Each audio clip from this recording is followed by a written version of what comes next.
Una pregunta para que comencemos a trabajar nuestra mente. ¿Qué es un rito? Un ritual. Mario, rito. Lo que a vos se te ocurra, Mario. Rito dice que es casi como un sacrificio. Jonathan.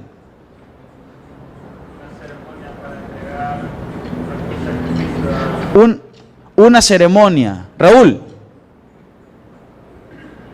¿qué es un rito? Un ritual.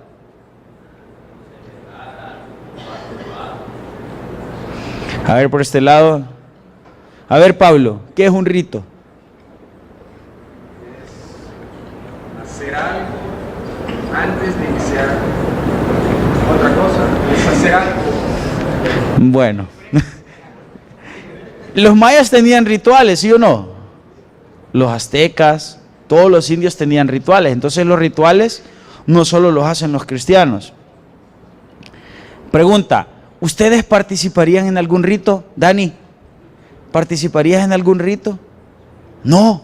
¿Por qué? Si no es para el Señor, no participar. O sea que hay ritos buenos y hay ritos malos. ¿Y usted, hermano? Genaro, ¿participaría en algún rito? ¿Sí? ¿Pasasi? ¿Qué pensás de los ritos, Pasasi? Nada. ¿Pero participarías de alguno? A ver, ajá. Raúl. Ajá.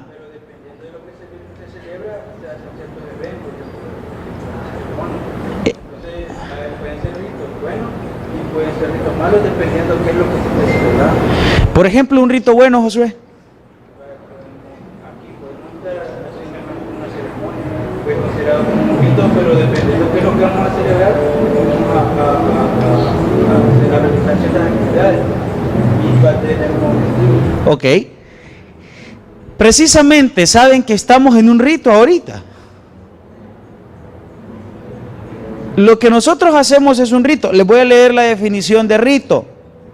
Rito es una palabra cuyo origen latino se deriva de ritus y significa el cumplimiento de reglas estrictas, tradicionales o religiosas, ceremoniales, formales, que no pueden cambiarse.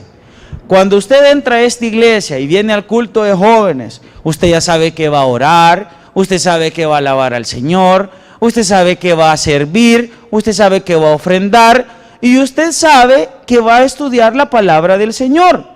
Desde que esta iglesia se fundó, hace más de 20 años, la ceremonia ha sido la misma. Entonces, eso es un rito. Ahora bien, hay ritos buenos y hay ritos malos. Segunda pregunta, cuando escuchan, Eder, cuando escuchas la palabra purificación, sin ánimo de meterte a la Biblia, lo que a vos se te ocurre, ¿qué crees qué se te viene a la mente cuando escuchas purificación? Limpiar algo que necesariamente tiene que estar sucio. Yo no puedo purificar algo que ya está limpio. Ok. ¿A qué se te ocurre a vos? Purificación, sin meterte a cosas religiosas o a la Biblia, simplemente lo que vos pensás ahorita. Algo que se tiene que limpiar. Algo que se tiene que limpiar. Ajá, Molina, ¿quieres decir algo? Yo sé, decilo. Así es. Filtrar. A ver, explícanos eso de filtrar. O sea, se me viene a la mente, por ejemplo, los filtros de agua. Ajá. No se purifica solo una vez, sino que 3 veces, 5 veces, así.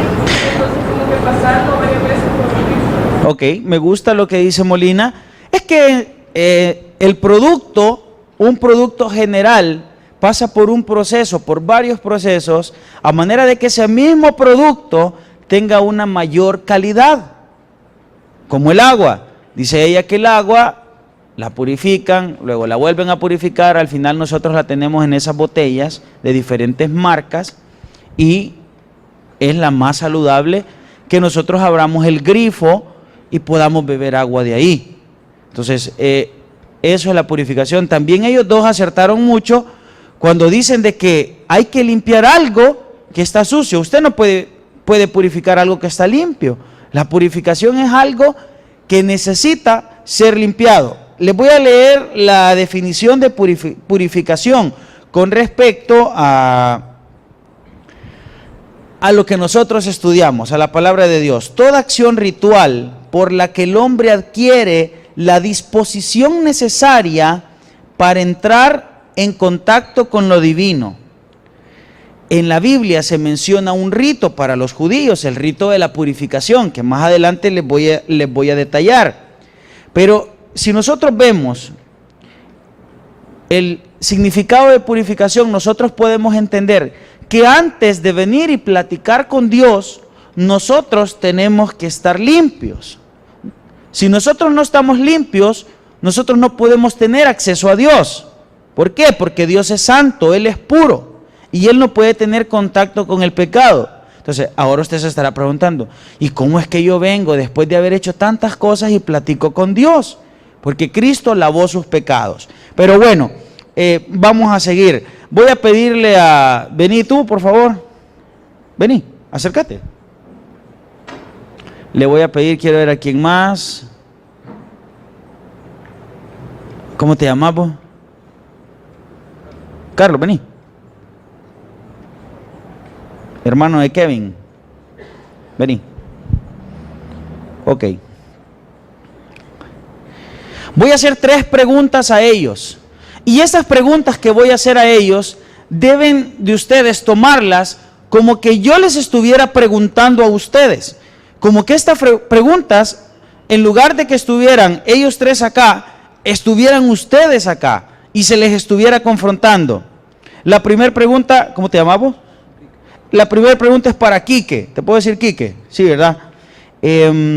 Quique, ¿qué parte del cuerpo, qué parte de tu cuerpo, fíjate bien, si tuvieras a Dios de frente, tú le dijeras, Dios, te entrego esta parte de mi cuerpo porque es la mejor que tengo?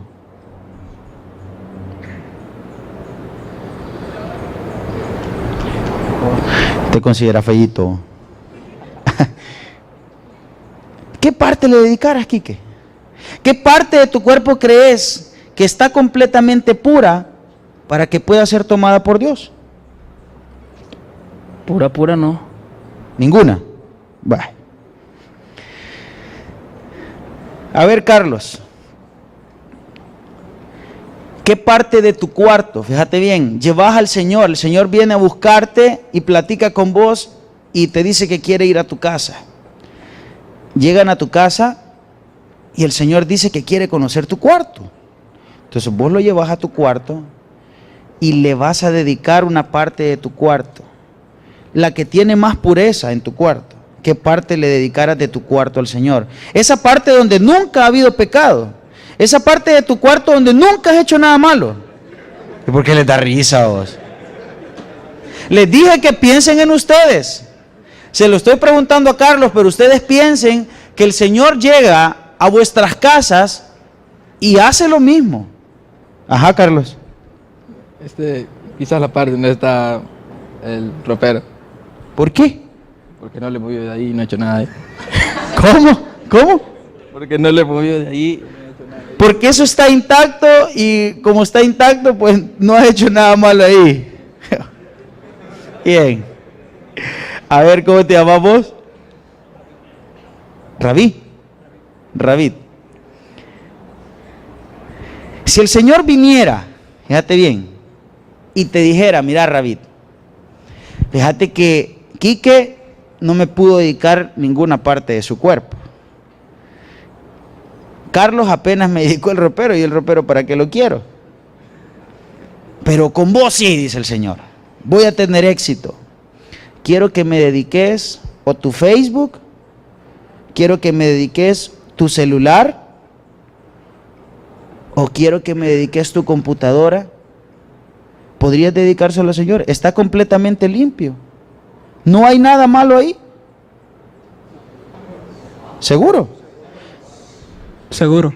Ok, bueno, gracias. Pueden sentarse. ¿Por qué le hacen? ¿Será que no le creen? ¿Será que podríamos poner en tela de duda eso? De repente podríamos buscar alguna conversación, quizás no de ahora, sino de años, donde pudieron haber palabras deshonestas.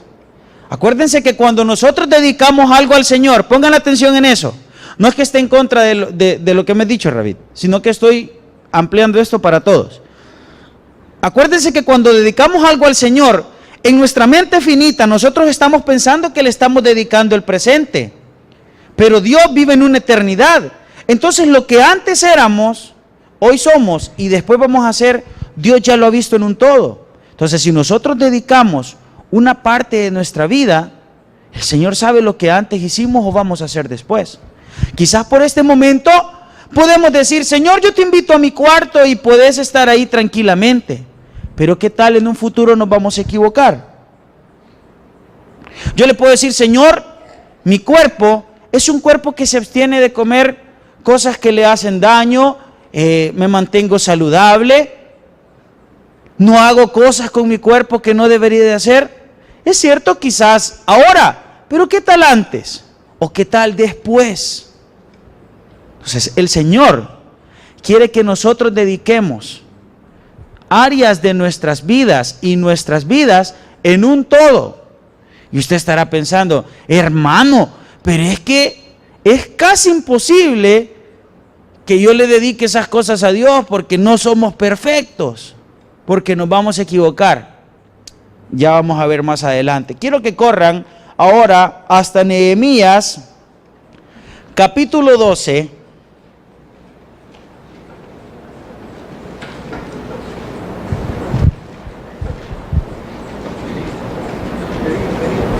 Nehemías capítulo 12,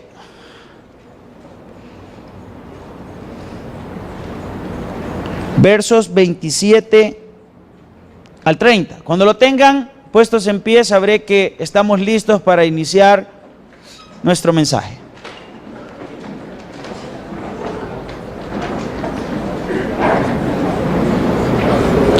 Nehemías capítulo 12, versos del 27 al 30. Vamos a leer ahorita, únicamente. En el nombre del Padre, del Hijo y del Espíritu Santo.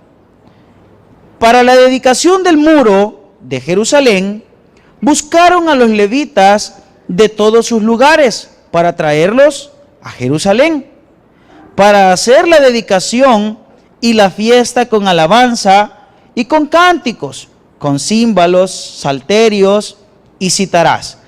Hagamos una pausa. ¿Qué es lo que iban a dedicar? El muro. ¿Se acuerdan que ahí por finales de noviembre comenzamos a estudiar Nehemías y vimos que la tarea principal que tenía Nehemías es llegar a Jerusalén y terminar los muros? Pues eso ya pasó. Ahora que los muros están terminados, ellos quieren dedicarle esa obra al Señor y quieren hacerlo de una forma muy peculiar, que ustedes ya notaron cuál es esa forma muy peculiar. Es por medio, podemos decir que de un culto de alabanza. Ellos querían cantarle a Dios y dedicarle. Sigamos leyendo. 28. Y fueron reunidos los hijos de los cantores, así de la región alrededor de Jerusalén, como de las aldeas de los netofatitas y de la casa de Gilgal. Hagan una pausa ahí. Los netofatitas eran descendientes citadinos de una ciudad que se llamaba Fatá. Esa ciudad estaba al norte de Judá. Y quiero contarles algo muy especial de esa ciudad. En esa ciudad, dos de los principales generales de David y dos de los principales músicos de David fueron los que comenzaron a tener descendencia y a inculcar en esa ciudad la alabanza a Dios. Entonces, Nehemías y los líderes sabían que en ese lugar habían personas completamente especializadas para adorar al Señor. Sigamos leyendo. y de los campos de Geba y de Asmavet, porque los cantores se habían edificado aldeas alrededor de Jerusalén. Leamos todos el 30. Y se purificaron los sacerdotes y los levitas, y purificaron al pueblo y las puertas y el muro. Oremos al Señor. Señor, pedimos en tu nombre que puedas hablar a nuestras vidas. Pedimos en tu nombre, Señor, que nuestro corazón pueda ser edificado. Pedimos, Señor, en tu nombre que podamos tener un cambio rotundo y notorio, mi Dios, delante de ti. Que podamos salir por esa puerta, Señor, convencidos que somos hijos tuyos. Que podamos vivir esta semana y todas las semanas una vida convencidos, Señor, que en realidad somos verdaderos cristianos. Para ello, Señor, te pedimos que sea tu Santo Espíritu quien abre por cada una de las palabras y de las letras del libro de Nehemías a nuestras vidas y podamos ser transformados. Señor, ruego en tu nombre por aquellos que no han entregado su corazón a ti, que sean estas palabras, Señor, propicias para que el mensaje golpee su corazón y ellos puedan tomar una decisión, la mejor decisión de sus vidas, entregar su corazón a ti. En tu nombre oramos, Señor. Amén. Pueden sentarse. Dije que les iba a ampliar acerca del rito de la purificación. En Israel ellos tienen muchas costumbres. Dentro de las costumbres más importantes que ellos tienen está el rito de la purificación. ¿En qué consiste el rito de la purificación? El rito de la purificación consiste en lo siguiente. Usted tiene unas tinajas de agua, o en cántaros, o en vasijas. Muchachos, por favor, no los quiero cambiar y no quiero seguir parando el mensaje. Si necesitan algo que hablar, con todo gusto pueden salir y pueden hacerlo allá. Les dije, habían tinajas, habían vasijas, habían cántaros, habían muchas cosas con las cuales ellos podían hacer el rito de la purificación, pero no eran las tinajas, las vasijas ni los cántaros los que hacían el rito, sino que llegaba el padre de familia, llegaba el cabeza del hogar o el sacerdote o llegaban los ministros y hacían lo siguiente, sacaban agua y antes de comer, era tan sencillo como lavarse las manos. Ustedes saben que los alimentos nos nutren. Ustedes saben que los alimentos permiten que nosotros recibamos todas las vitaminas que podamos recibir y que podamos tener un mejor cuerpo, tener mejor capacidad mental, muchas cosas. Entonces, si nosotros comemos los alimentos con las manos sucias, ¿qué es lo que va a pasar? Nos vamos a enfermar.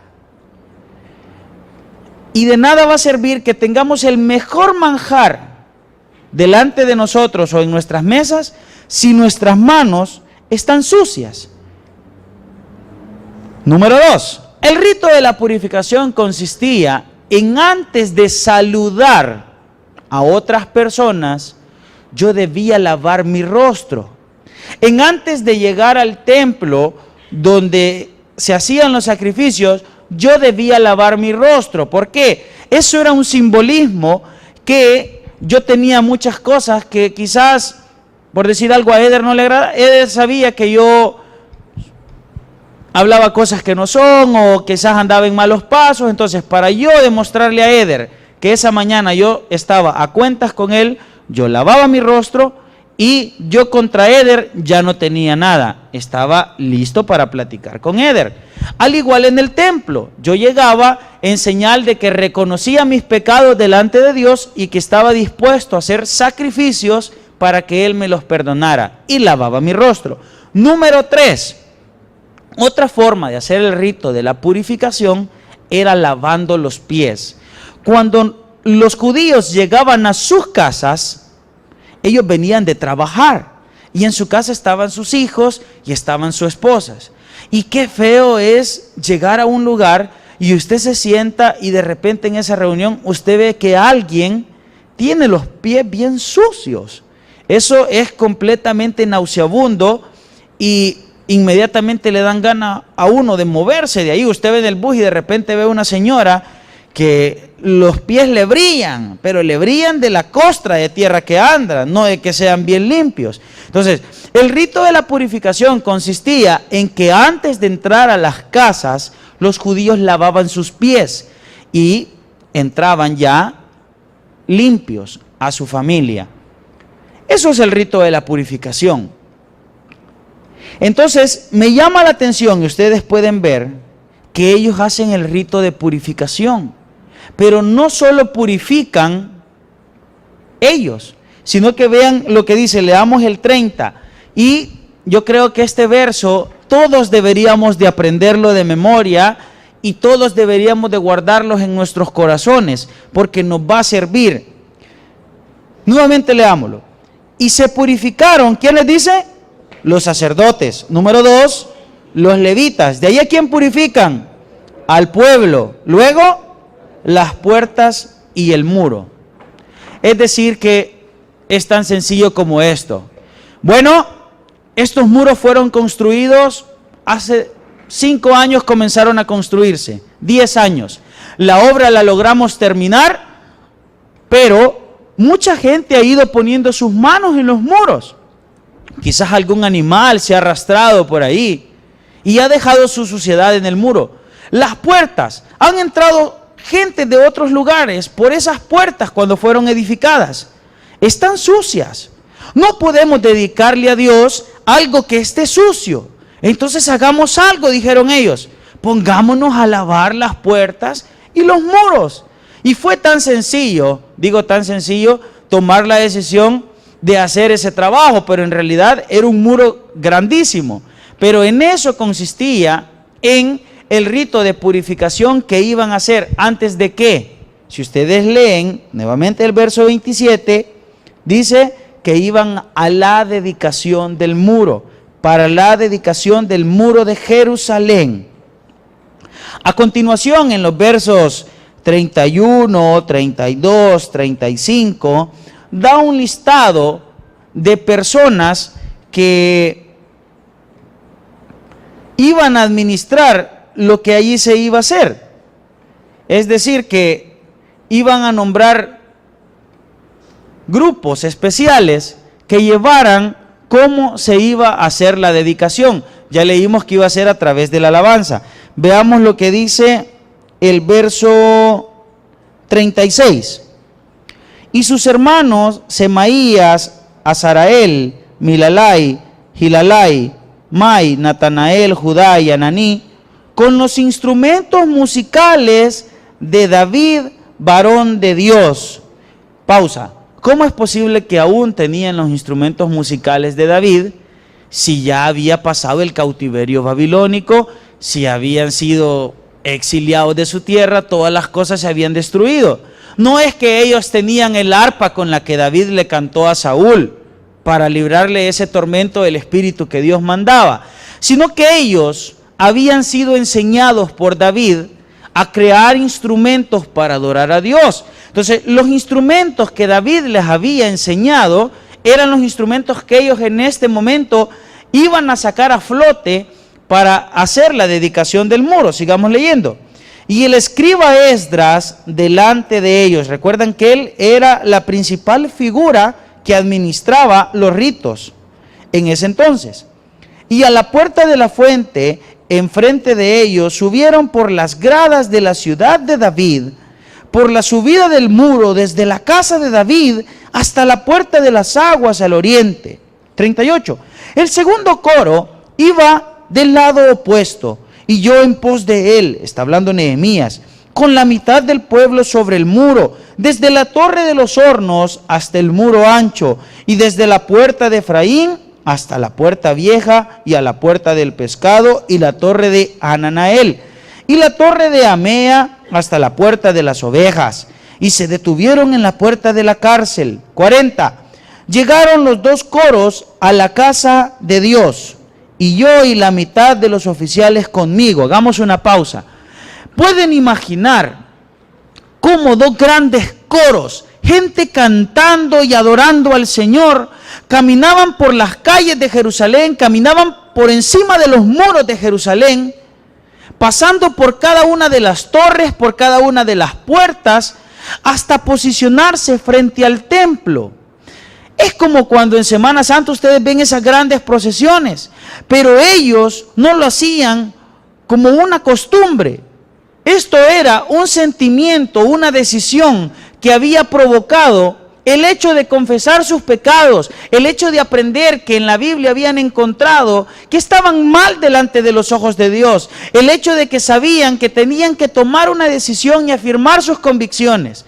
Todo esto había provocado en esta gente un avivamiento que se transformaba a través de la alabanza. Sigamos leyendo. 41.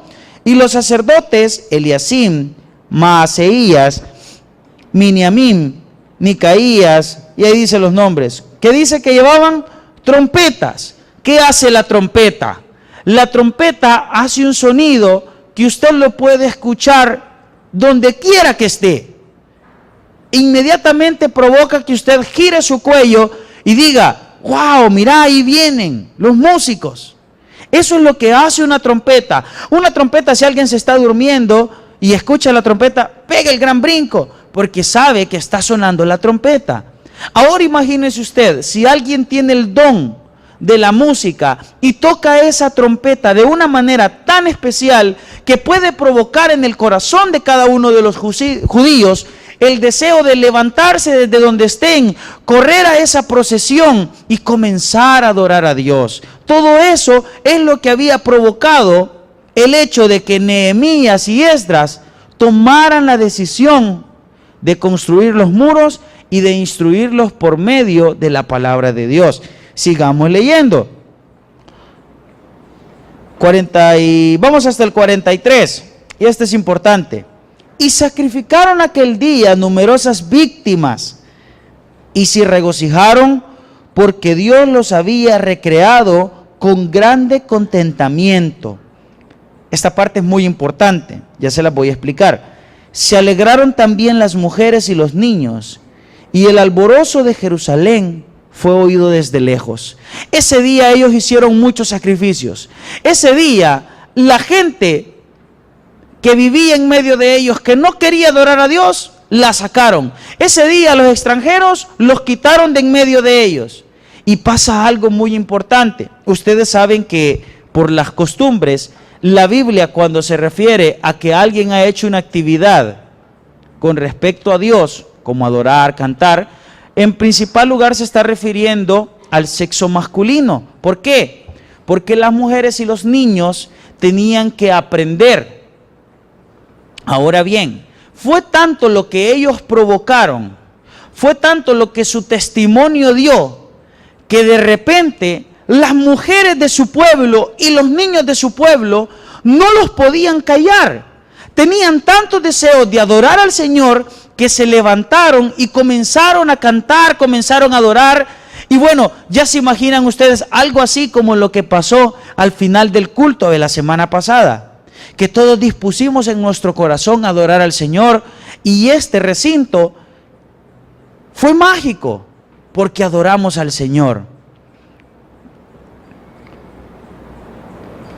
Al umbral de la finalización de la obra, estas personas decidieron purificarse. Al final de la obra, estas personas se distribuyen por toda Jerusalén y a través de su testimonio provocan que los demás que estaban ahí decidieran purificarse para Dios. Es que les expliqué que Dios no puede tener contacto con el pecado. Y si ellos querían recibir la bendición y la presencia de Dios, debían de estar puros para Dios. Dijo Molina que era un filtro. Dijo Eder que algo sucio necesitaba limpiarse. Y ellos fueron llevados paso a paso hasta el punto que estamos hoy estudiando en el capítulo 12, donde ellos dicen: Señor, queremos purificarnos para ti. De nada sirviese que siguiéramos estudiando acerca de los judíos y de Israel después del cautiverio, si yo no hago una aplicación para mi vida, si yo no tomo las palabras que están en este libro y comienzo a pedirle a Dios que hable a mi vida. Recuerdan que pasó Quique, pasó Carlos y pasó Ravid, y les preguntamos a ellos si algo de tu cuerpo lo dedicaras a Dios, ¿qué fuese? Si algo de tu cuarto, si tus redes sociales pudiéramos dedicarlas a Dios, lo hiciéramos. Yo sé que todos llegamos a la conclusión que si nosotros le entregáramos eso al Señor, el Señor nos lo devolviera inmediatamente, porque somos completamente impuros. No hay ni uno esta mañana que pueda ser perfecto delante de Dios. Les he explicado a través de todo el libro de Nehemías que el estándar de Dios son los 10 mandamientos. Y nadie puede cumplir los 10 mandamientos. Es imposible. Ahora bien, es necesario aprender que para poder dedicar las áreas de nuestras vidas a Dios, primero debemos purificarlas. Pero la primera enseñanza es esta. Ellos hicieron algo, sacrificaron víctimas y se alejaron de las cosas. Si usted no se aleja de las cosas que le hacen daño, usted no va a poder dedicarle a Dios nada. Si usted no se aleja de aquellas cosas que están en su vida, pongámonos a pensar en el cuerpo, en primer lugar, pensemos en el cuerpo. Le pregunto, ¿se nutre bien usted? ¿Come saludablemente? ¿O le encanta ir al Wendy's y comerse esa Baconator de 3 pisos? Hermano, pero ¿y qué tiene que ver mi cuerpo con Dios? Es que leímos la semana pasada en Corintios capítulo 6 que nosotros somos templo y morada del Espíritu Santo. Y Dios no está interesado solo en vuestra alma. Dios no está interesado solo en vuestro espíritu. Dios está interesado en todos nosotros. Así que si nosotros no cuidamos nuestro cuerpo, nosotros no podemos dedicarlo a Dios. Hermano, qué sacrificio. Ya vamos a hablar de eso. Número 2, piensa en algo. Escoge cualquier parte de tu cuerpo. Yo en mi mente ya tengo la mía. Piensa lo que con esa parte del cuerpo haces que no le agrada a Dios. Piensa. Reflexiona por un momento. Quizás sean tus oídos, quizás sean tus ojos, quizás sean tus manos, quizás sean tus pies. Lo que sí es cierto es que todos tenemos una parte del cuerpo que día tras día vive ofendiendo a Dios. Y tú sabes que así es. Por ejemplo, nuestra lengua, que los domingos sirve para alabar a Dios, después del culto sirve para decir vulgaridades, para contar chistes que ofenden o para decir malas expresiones y malas palabras. En el culto estamos bien tranquilos y con nuestra boca cerrada y solo la abrimos para opinar con respecto al tema, para opinar con respecto a la palabra de Dios o para cantarle o para orar. Es cierto, en ese momento está apartada del mal, pero cuando salimos por esa puerta, ¿para qué abrimos nuestra boca? ¿Para qué usamos nuestra lengua? Nuestros pies, ¿hacia dónde nos llevan nuestros pies? Piensa, cuando no vienes a la iglesia, ¿a dónde vas? Piensa, ¿hacia dónde te llevan tus pies? Quizás te llevan a uno de esos antros donde lo único que encontrás es perdición para nuestra vida.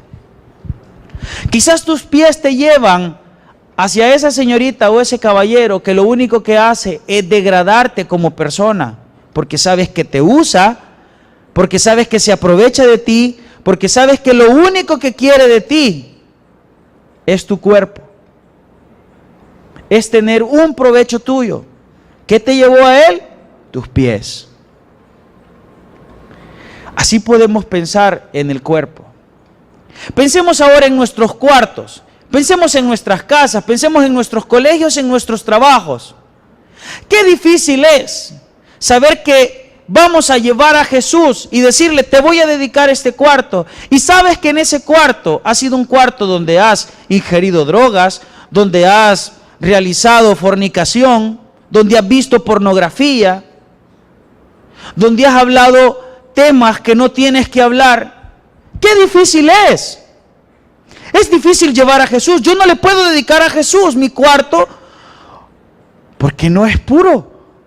¿Cómo puedo llevar a Jesús a mi trabajo si yo sé que en mi trabajo he hecho negocios deshonestos? ¿Cómo puedo llevar a Jesús a mi trabajo si sé que en mi trabajo he recibido a personas con las que yo no tengo que tener relación? Yo sé que en mi trabajo me he portado mal. ¿Qué va a decir Jesús cuando mi jefe le diga las cosas que yo hago? Mi testimonio va a quedar botado. Entonces yo tampoco puedo dedicarle mi trabajo. ¿Por qué no llevas a Jesús al grado, al colegio, al aula de la universidad? Porque le van a comenzar a contar quién en realidad eres. Que no pones atención en las clases, que te escapas del colegio, que no entras a la universidad, que vas a la universidad únicamente a ver qué te sale. Y tus papás están haciendo el sacrificio por tu vida y tú no lo estás aprovechando. Entonces Jesús tampoco le podemos dedicar la universidad.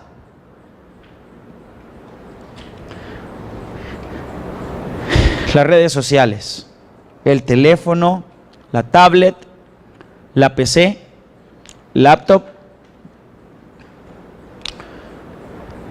¿Será que le podemos dedicar al Señor eso? Creo que esa es la parte más dura. ¿Sabes por qué? Porque esa es una guarida donde nadie más que tus sentimientos y tú entran. Porque a ese lugar nadie tiene acceso más que tú. Ah, no, si mi papá tiene la clave de mi Face. Sí, pero vos conversás cuando tu papá está trabajando. Hablas cosas que no tenés que hablar y después borramos las conversaciones. Porque te dices que eres fiel a tu novia, que tienes un noviazgo santiguado para el Señor. Pero vos sabés con quién hablas. Vos sabés con quiénes te mandás mensajes. Y sabés que estás irrespetando a tu prójimo. Ojo, también tu novio o tu novia son hijos de Dios. Y si te metes con un hijo de Dios, aunque él no se dé cuenta, Dios te está viendo.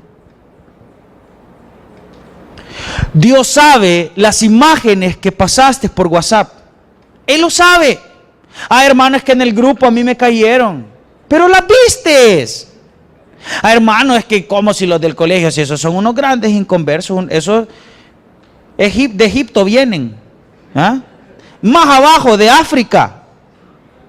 Pero vos las vistes. ¿Por qué estás en ese grupo? ¿Acaso te van a expulsar del colegio por salirte de ese grupo? Y si Jesús te dice, préstame tu WhatsApp, quiero que me lo dediques, va a comenzar a revisar todos los contactos que tenés y no se los vas a poder dedicar. Va a comenzar a ver tu Facebook y tus publicaciones.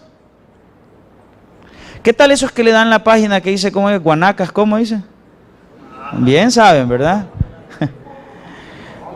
O que le dan like, de repente veo que le dan me gusta a ciertos tipos de cerveza, de marcas de cerveza. Y yo les he preguntado, los he confrontado, mira vos, ¿y qué te gusta la cerveza? No, hombre, lo que pasa es que esa es extranjera, pero a mí no me gusta. No entiendo yo, no entiendo. De repente le das like a páginas que no tienen nada que ver con Dios. Entonces, de verdad quiero preguntarte, joven, esta mañana, ¿podrías traer a Jesús? ¿Podrías llevar a Jesús a tu noviazgo y decirle, Jesús, te presento a mi novia, te presento a mi novio? Queremos dedicarnos a ti. No lo haces porque Jesús sabe lo que has hecho. Por eso no lo haces. Y si no has hecho nada, Jesús conoce nuestros pensamientos y sabe lo que queremos hacer. Entonces, por eso necesitamos el rito de la purificación.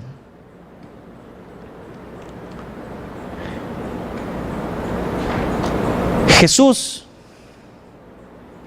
es el único que puede hacer eso. Jesús es el único que puede purificar nuestras vidas. Porque nosotros podemos ir y bañarnos, lavarnos nuestras manos, asear nuestro cuarto y decirle: Jesús, te invito a mi cuarto, está limpio. Pero ¿qué tal mañana? ¿O qué tal el antes? Tú puedes ir al Facebook y limpiarlo de todas las malas conversaciones o de todos los malos contactos. Y decirle: Jesús, te enseño mi Facebook, mira qué bonito. Pero ¿qué tal mañana? Jesús sabía que somos imperfectos. Y Él ideó un plan a prueba de pecadores. Pero eso sí, ese plan requiere de que nosotros querramos que Él haga eso en nuestras vidas. Jesús vino a la cruz y no con agua sino con sangre lavó nuestros pecados. Ahora Quique puede ver su cuerpo y aunque Quique diga no de todo está puro, él sabe que Jesús, Quique, ha perdonado tu vida y todo lo que tú has hecho. No tienes por qué avergonzarte porque Él ya perdonó tus pecados y los que vas a hacer también. Pero necesitas agradecerle al Señor. Así como el pueblo de Israel tomó la acción de gracias de ir y cantar y comenzar a dedicar su vida a Jesús, a Dios, nosotros debemos de comenzar a dedicar nuestra vida a Jesús. Quizás, Carlos, tu cuarto solo tiene una parte que la puedes dedicar al Señor. Pero ahora tú puedes ir a tu cuarto y en el nombre de Jesús comenzar a orar ahí y pedirle al Espíritu Santo, Carlos, que habite en el cuarto y que todas las cosas que hiciste te avergüenzan, pero querés comenzar una nueva vida para el Señor. Al igual en el Facebook.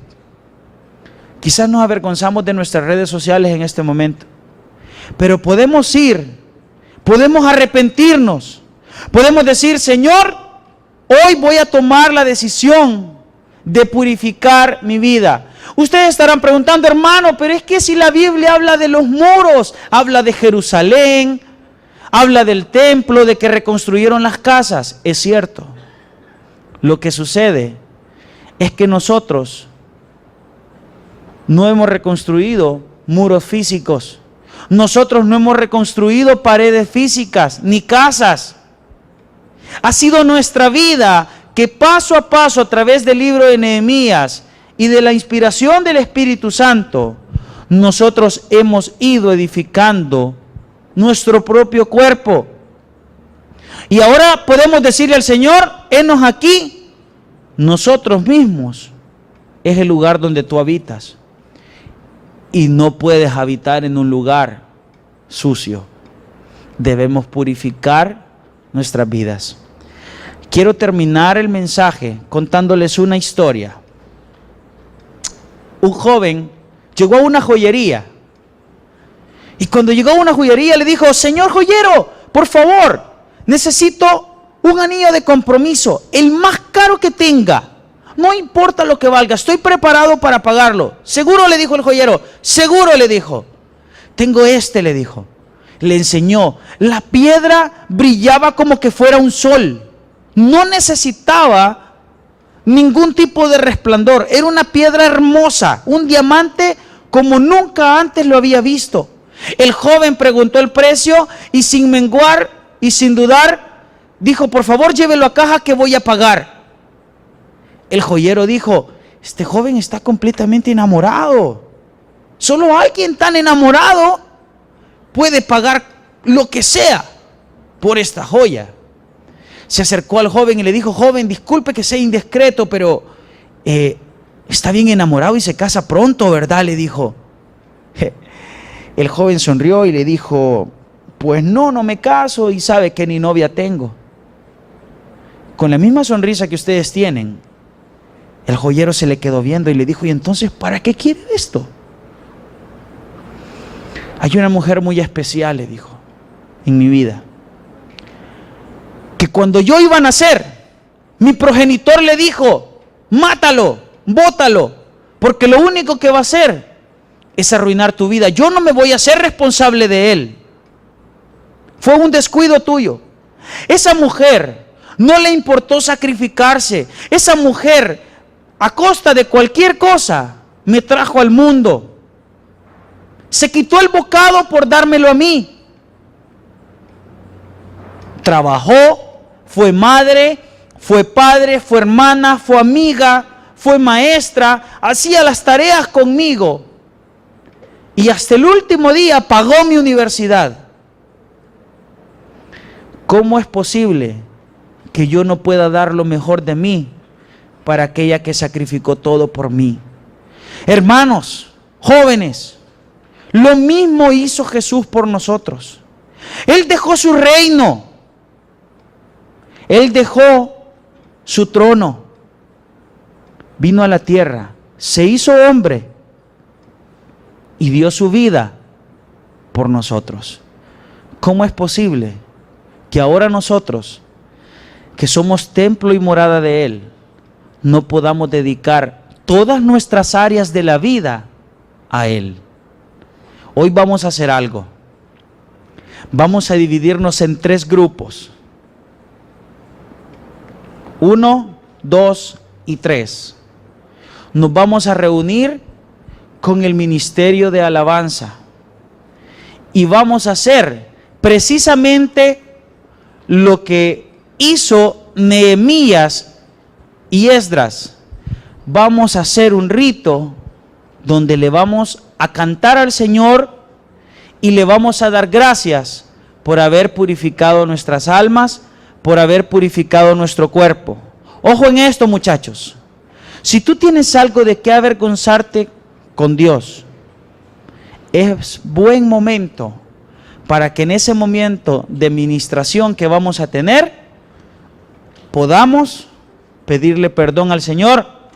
Y número 2, tú sabes lo que no le estás dedicando a Dios. Comienza a dedicárselo a partir de hoy. Quizá tu trabajo, quizá tu colegio, quizá tu cuarto, quizá tu vida, quizá tu noviazgo, no sé. Pero comienza a hacerlo. Es la única forma en que Dios va a bendecir tu vida. Así que nos levantamos y nos ubicamos. Por favor, aquí hacemos un círculo.